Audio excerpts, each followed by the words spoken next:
پر یہ بتا جب 12,000 آیا تھا جان کیوں نہیں چھڑائی؟ تو حضرت چارہ کاٹتے کاٹتے رو پڑے، فرمانے لگے تو نہیں نہ جانتا یہ بیٹیاں سانجی ہوتی ہیں، پتہ نہیں نا؟ میرے رسول پاک نے تو حاتم تائی کی بیٹی کے سر پہ کپڑا رکھ کے کہا تھا بیٹیاں برابر ہوتی ہیں، تو یہ نہیں پتا جب اس کی 6 بیٹیوں کی شادی ہوئی ہے میرے اندر روحانیت کتنی بڑی ہے۔ فرمایا پھر 12,000 آیا ہے تو 2-4 بچیاں پھر گئی ہیں، یہ نہیں پتا میں اندر سے راضی کتنا ہوں، میں تیری نوکری کرتا رہوں گا، پتہ نہیں اللہ کتنی بیٹیوں کو بیاہ دے گا۔ اتنا رویا وہ عیسائی کے پیروں میں بیٹھ گیا، کہنے لگا بابا میں نے تیری مخالفت کی ہے پر تیرے قریب آ کے پتہ چلا ہے کہ تو بہت اونچے اخلاق کا مالک ہے، اور اگر تیرا یہ مقام ہے تو تجھے اخلاق سکھانے والے محمد عربی کی شان کتنی ہوگی۔ ظالم کی بولیے جاتے نہیں لوگ جھوٹے گواہ بن کے، وکیل صاحب کو نہیں پتا ہوتا کہ یہ بندہ مجرم ہے جو میرے پاس آیا، کیا مجرموں کے وکیل نہیں ہوتے؟ بولے تو اس کو پتہ نہیں ہوتا وکیل صاحب کو کہ یہ صاحب مجرم ہے، میرے پاس مقدمہ لے کے آئے، اور اگر بے ادبی نہ ہو جائے تو میرا خیال ہے قاضی عدالت کو بھی پتا ہوتا ہے کہ مجرم کون ہے اور مظلوم۔ میرے نبی پاک صلی اللہ علیہ وسلم نے اس قدر زیادہ سختی فرمائی اس مسئلے میں، فرمایا جس کو پتا تھا کہ فلاں آدمی ظالم ہے، ظلم کردہ، پھر وہ ظالم کا گواہ بنا یا اس نے ظالم کی مدد کی، کتنی کی؟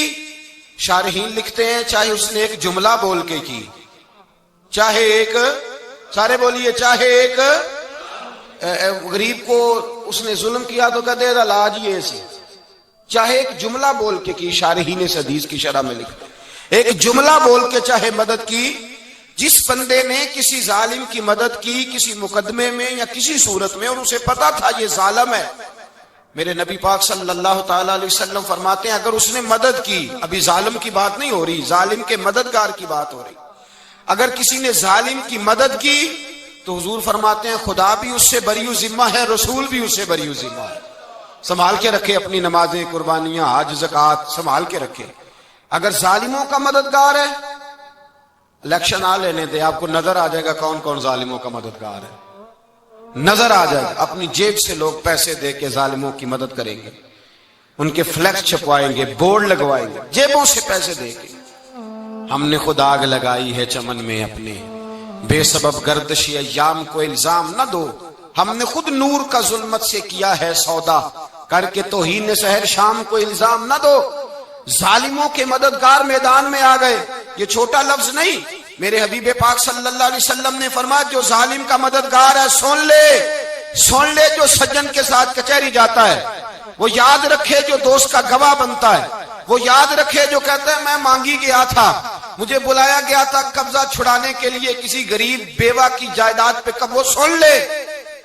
تو مدد کر کے نہیں آیا، تو خدا کے ذمے سے نکل گیا ہے۔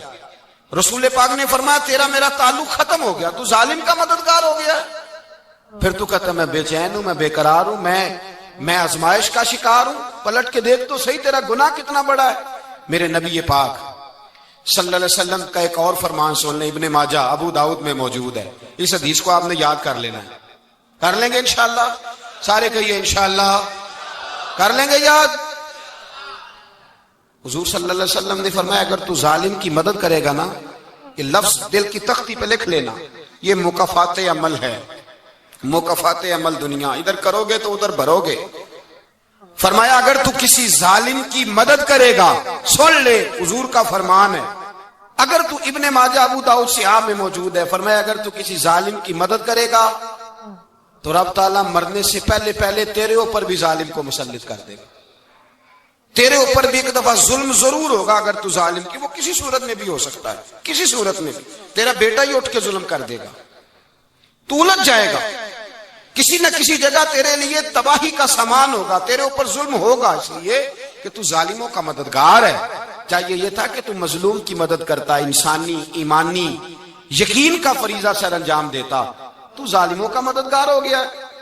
ٹٹول کے دیکھ لیں، رزلٹ نکال کے دیکھ لیں، ہمارے زمانے میں ظالموں کے مددگار زیادہ ہیں، اتنی لمبی زبانیں نکال کے ظالموں کی مدد کرتے، بڑے بڑے کالم نویس اللہ نے انہیں قدرت دی لکھنے کی، تو اپنا قلم ظالموں کی مدد میں خرچ کرتے، وہ لوگ جن کو اللہ تبارک و تعالیٰ نے قدرت دی، ہمت دی، طاقت دی، کچھ لوگ ان کے حلقہ احباب میں وہ اپنے لوگوں کو استعمال کر کے ظالموں کی مدد کرتے ہیں، ظالموں کی مدد کرتے ہیں۔ میرے نبی کریم سید عالم نور مجسم صلی اللہ علیہ وسلم نے فرمایا اگر تو نے ظالم کی مدد کی تو جب تک تو توبہ نہیں کرے گا رب تجھ سے ناراض ہی رہے گا۔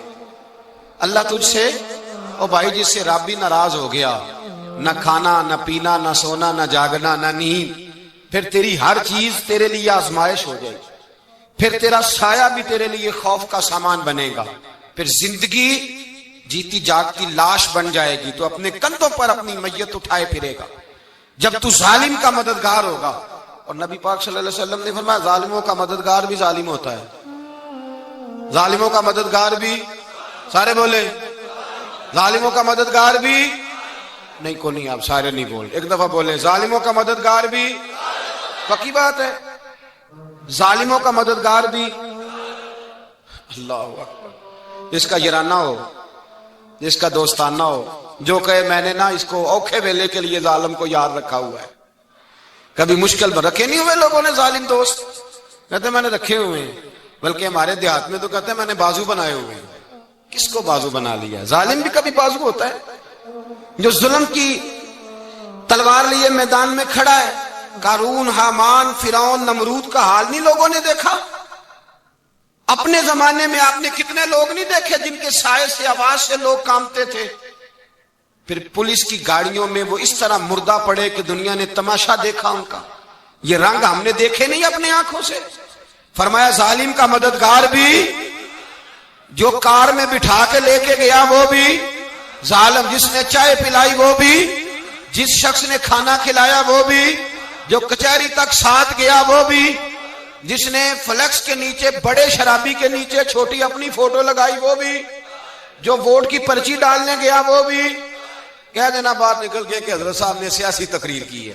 کہہ دینا، پر بات تو سچی ہے نا۔ خو کرے ہم تو سے تھوڑا سا گلا بھی سن لے، خو کرے ہم تو سے تھوڑا سا بھی گلا۔ امام مالک کے پاس ایک بندہ آیا، اس نے کہا حضور میں درزی ہوں، ایک ظالم بادشاہ مجھ سے کپڑے سلواتا ہے، میں تو ظالموں کا مددگار نہیں نا۔ ایک ظالم بادشاہ مجھ سے،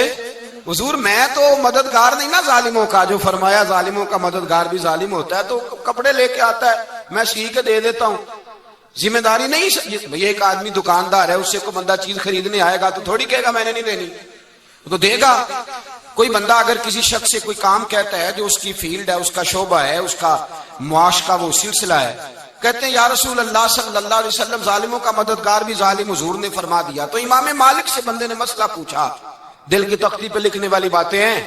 کہا حضور میں درزی ہوں، ظالم کپڑے سلواتے ہیں، میں تو مددگار نہیں نا۔ امام صاحب کہنے لگے نہیں، مددگار تو وہ ہوگا جو تجھے سوئی دھاگا فراہم کرے گا، تو تو پورے کپڑے سی کے دیتا ہے، تو خود بہت بڑا ظالم ہے، تو پورے سوٹ سی کے دیتا ہے، تو بہت بڑا ظالم خود ہے۔ مددگار تو وہ ہوگا جو تجھے دھاگا دے گا، جو تجھے بٹن دے گا، جو تجھے نلکی دے گا۔ جو ظالم سے اتنی نفرت ظلم کر کے بندہ ہے، یہاں تو ہمارے زمانے میں ہیرو بن جاتے ہیں لوگ، ظالم ہیرو ہے، لوگ اس سے ڈرتے پھرتے ہیں، گھومتے پھرتے ہیں، اور بہت سارے کم مزاج لوگ اس کے پیچھے ہاتھ باندھ کے پھرتے ہیں۔ ظالموں کی مدد کرنا، ظالموں کے ساتھ رہنا، یہ ظلم ہے، ظلم، یہ زیادتی ہے۔ میرے نبی پاک صلی اللہ تعالی علیہ وآلہ وسلم نے ارشاد فرمایا یاد رکھو، رب فرماتا ہے میں مظلوم کی مدد ضرور کروں گا، چاہے جلدی کروں چاہے دیر سے کروں، میں مظلوم کی مدد۔ اور حضور صلی